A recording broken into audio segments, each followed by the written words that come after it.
Hey, everybody. Hey, welcome to the Midday Moment. Hi, replay people.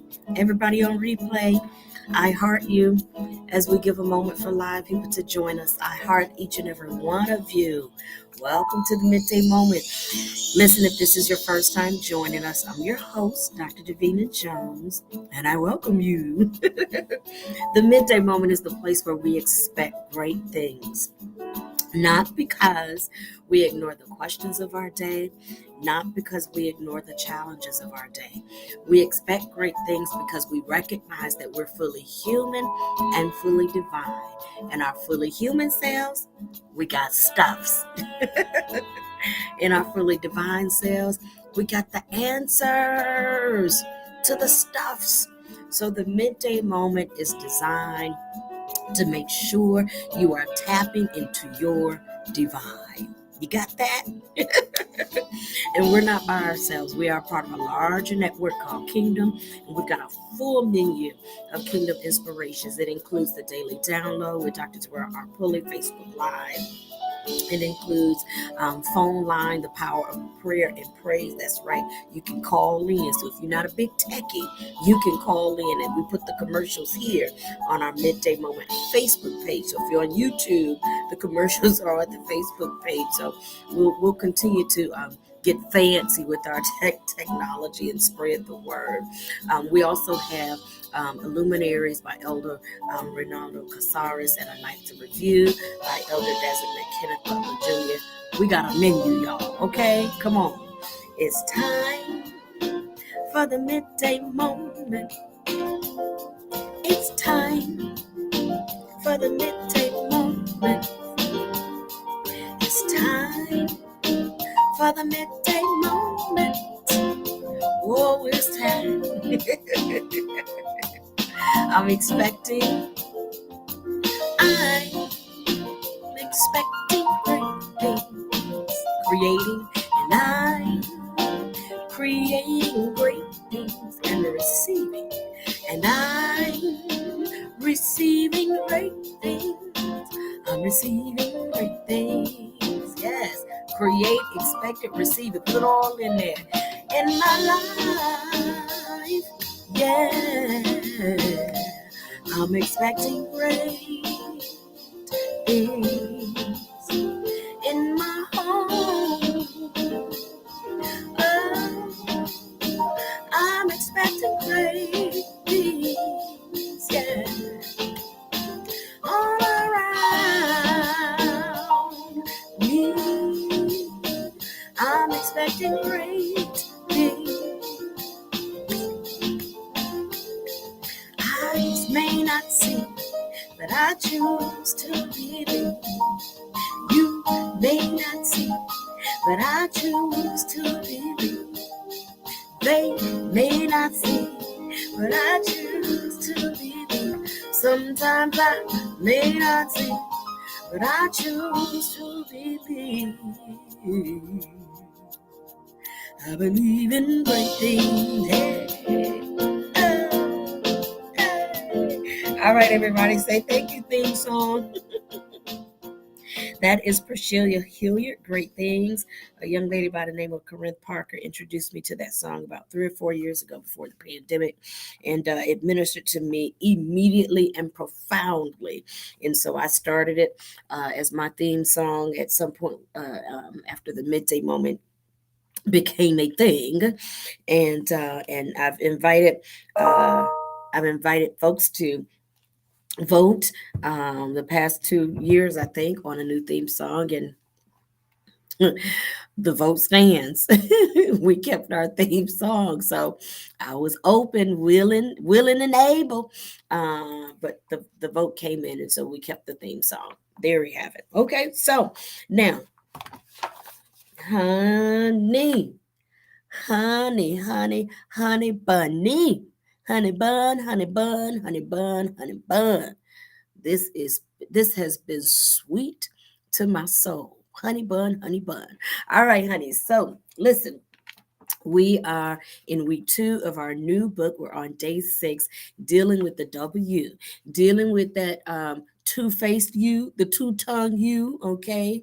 I would say two eyes, but you got two eyes, but um, dealing with the uh, uh, uh, um, uh, unfocused you. All right. And basically, that means that many of us have picked up routines where we say one thing, but do something different. Come on. You talking about your own self behind your back. You talking about your own self behind your back.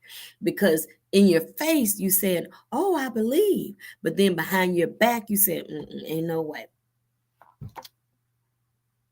That's called being two-faced. As kids, we used to say, she two-faced it. Okay? So we go help each other. All right? Be one face. All right. They used to tell me when I was younger, anything with two faces, two heads is monstrous. It's monstrous. Okay. I can hear my brother now saying a monstrosity. Okay. So listen, we are working on being one face. What I say in my face is what I say behind my back. What I say to you in your face is what I say about you behind your back. We're being one person, one face, okay? And so we're dealing with the W so you can be one you, a single you. And the way we deal with the W is by dealing with the W's. And the first W that we are dealing with to help us be one with ourselves, to help us align ourselves in being one with spirit. First W is worship. And I love the vocabulary from day 5. We worship God, God as love. Now, if you've done been exposed to a God that abuses you, beats you up, and takes advantage of you and all of that, then we're not on that God. You can work through that, okay? We've talked many a days about defining God. And I understand that to be certainly a reality for many. I've gone through my experience of redefining God so that when I use certain words, it doesn't sting me. All right. And so worship, the word worship doesn't sting me. You know, some people, the word submission stings them because of their experiences with the word submission. Very similar worship is not stinging me because of how I experience and define it. And so worshiping God, we see God as love, the everywhere evenly present spirit of absolute good. I worship good. I worship good. I worship good. I worship God. I worship God. I worship love. I exalt. I esteem. I give reverence to. I give priority to. Special place for God as love, as the everywhere evenly present spirit of absolute good. That is what I serve. I serve love. I serve absolute good. And so we've been working on that W because we worship God. We honor people. We don't worship people. When you worship people, that's going to create an issue. That's going to create some stuff when you go to worshiping people. We normally call that a cult. Okay? We don't worship people, we honor people. We don't worship places. That's a whole nother cult. We enjoy places. We don't worship places. We enjoy places. Okay. I could say more about that, but I'll stay right here. I'll keep on going. Okay. And we don't worship things. We don't worship good clothes. We don't worship makeup. We don't worship you gotta wear, I don't know, Versace or whatever. We don't worship things. You gotta have a house with 6 bedrooms. And it's nice if you do. I appreciate it, but we don't worship it. And see, when you worship people, places, and things, it causes you to be a W because something inside of you tells you that you were not made to do that. It creates all sorts of uncomfortabilities. It creates all sorts of dis-eases. There's something inside of you. Jonathan Butler had a song years ago. I think it was Jonathan Butler and Vanessa Bell Armstrong. Something inside so strong. I know that I can make it. Though you doing me wrong, so wrong. You thought that my pride was gone. Oh no, doom doom, something inside so strong. Oh, voice, something inside so strong. The water, okay, but that's something inside says, oh, I don't worship.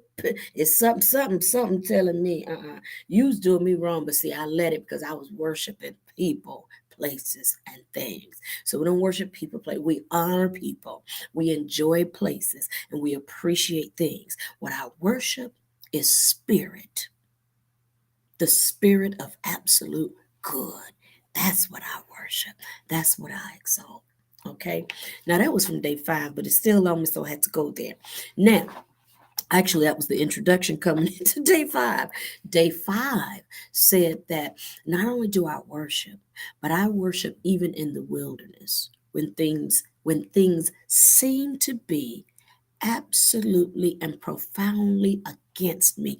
I yet lift up a standard to exalt the spirit of absolute good, to exalt love, to exalt God as love, to worship the everywhere, even in the wilderness. I acknowledge that I'm not alone, that God is with me. So that's where we were yesterday. Today, I worship in the temple. Okay, now let me see. I'm at 11 minutes, so let's go on ahead and walk this out now. Okay, day 6. Not only do I worship in the wilderness, I worship in the temple. Now you might think that's a no-brainer, but it's not. Okay, and so a couple of notes here from day 6. We look at Jesus as our way short, but by the way, we mentioned we don't worship Jesus, we follow Jesus. Jesus did not let, he admonished people, do not worship me, worship my Father. So we don't worship Jesus, we follow Jesus. Okay, we thank and honor Jesus because we honor people, but we don't worship Jesus. Okay, now that's in my practice. Now you got to do what works in your practice. This is just for my practice. Okay. Okay, in kingdom. Okay. All right. So Jesus did not neglect going to the temple to worship. One, because he learned there. He understood that a part of his worship was learning, seeking to understand, and deliberating, questioning, and contemplating. All right, that this was a part of his worship, learning, going to your classes, your spiritual classes, your scripture classes, your faith-based classes. All of that is a part of your worship. It is a part of you exalting the spirit of absolute good. Okay, so that's one thing.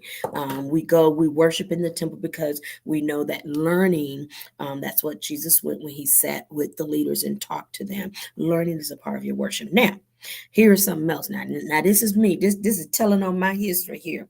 Many times it says, many times we stop going to church because of what others who are in the church are doing or not doing. There was me. There was me. You get done, done, done. That's me. No, okay, I'm sorry. That was me. I feel the oil of my spiritual father. Doctorpulley is always coming up with a song of his teacher. It is the most hilarious thing to me. I try to be serious sometimes and listen to the midday moment, but he be coming up with them songs and I get to cracking up. All right. Anywho, um, that was me. I stopped going to church. At least I stopped going regularly. I started skipping Sundays, and that was never me growing up. I ain't even I didn't go to church just because my parents said I had to go. I loved going. I became a teenager and a young adult. I loved going to church. When I moved to Daytona Beach to go to college, the first thing we did after we registered in the dorm, my parents and I, that Sunday we went and we kind of like popped our head in a few churches to kind of get a feel. That's just me. I love the experience of it. Okay, so for me to get to the point where I skip it and stop going, there's an issue. Okay, that is an issue. Get my verbiage so y'all know I'm a bit learned. That is an issue. Okay, all right. So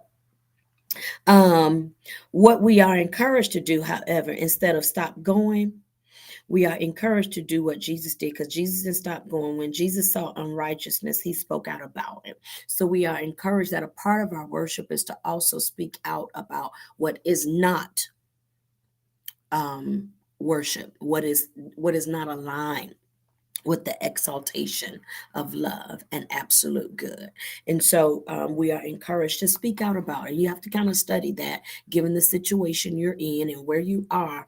But we are encouraged that when we see things, that your first action is not, well, I ain't never going back.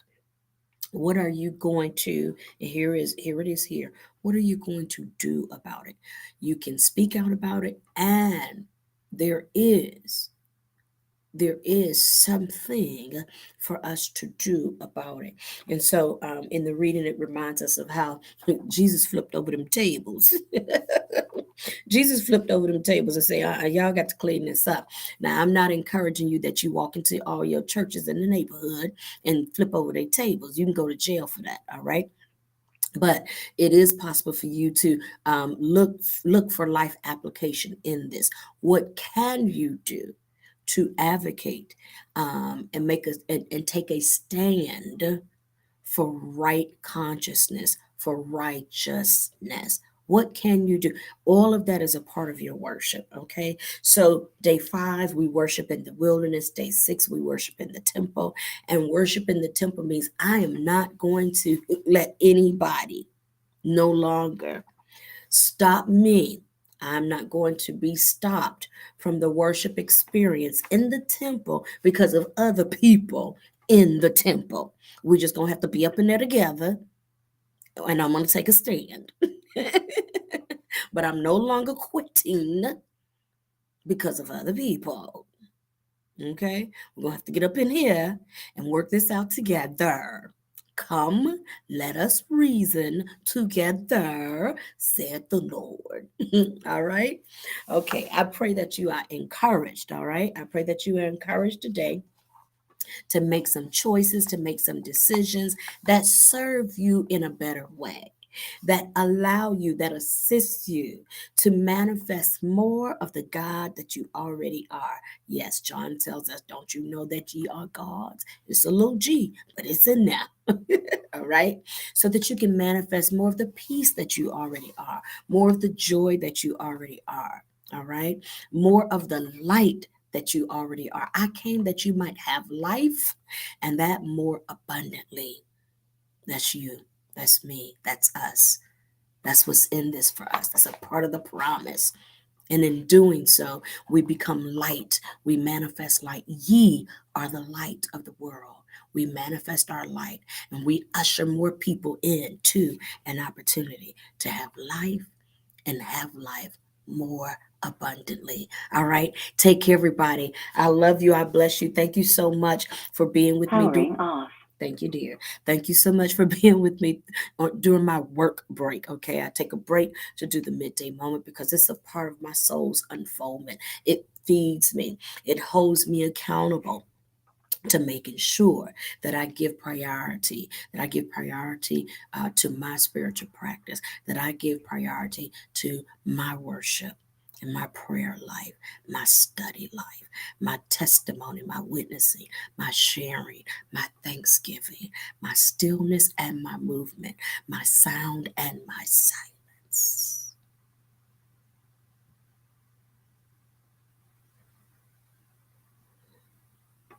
Thank you, God. All right. I offer that to you.